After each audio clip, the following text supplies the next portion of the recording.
This is Dr. David Elliott Berman, board certified plastic surgeon, and today I'd like to discuss with you the carnivore diet. The reason why I chose this topic today is Joe Rogan, who's the most famous podcaster in the world, recently had an orthopedic surgeon on his podcast who's been on a carnivore diet for 8 years and had very good results. Another very, very famous person is Jordan Peterson, who's a fellow Canadian like myself. He's a famous author and podcaster. I know he had a lot of autoimmune problems and then went on a carnivore diet for several years, and all of his symptoms went away and he felt great. So does this mean everybody should go on a carnivore diet? And why would people want to go on a carnivore diet?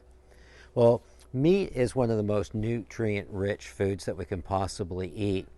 The people that seem to benefit most by it are those that are either extremely heavy or want to lose a lot of weight, and also those who seem to have a lot of immune problems, autoimmune diseases.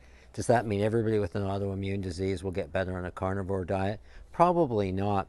But the people doing these carnivore diets are in ketosis, which means they're going to be very insulin sensitive almost all the time. These people will generally lose a lot of visceral fat and external fat if they stay on this diet.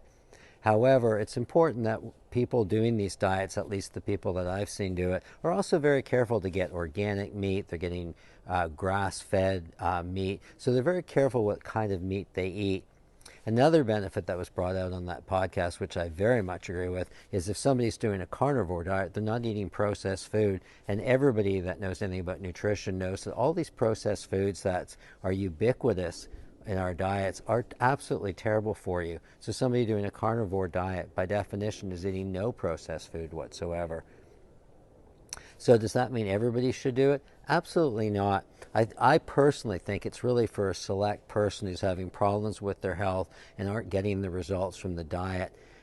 If they do elect to do a carnivore diet, I do feel it's important that a physician follow you and track your blood work. So it can be done selectively. I think it's a real mistake to label these people crazy and label these diets as fringe. I think, like a lot of things, we can customize things and our needs are different. So I think it's a potentially very helpful diet for certain people, but you need to think about it carefully and you need to monitor it. And you also need to make sure you're getting high quality meats if you're going to do that diet.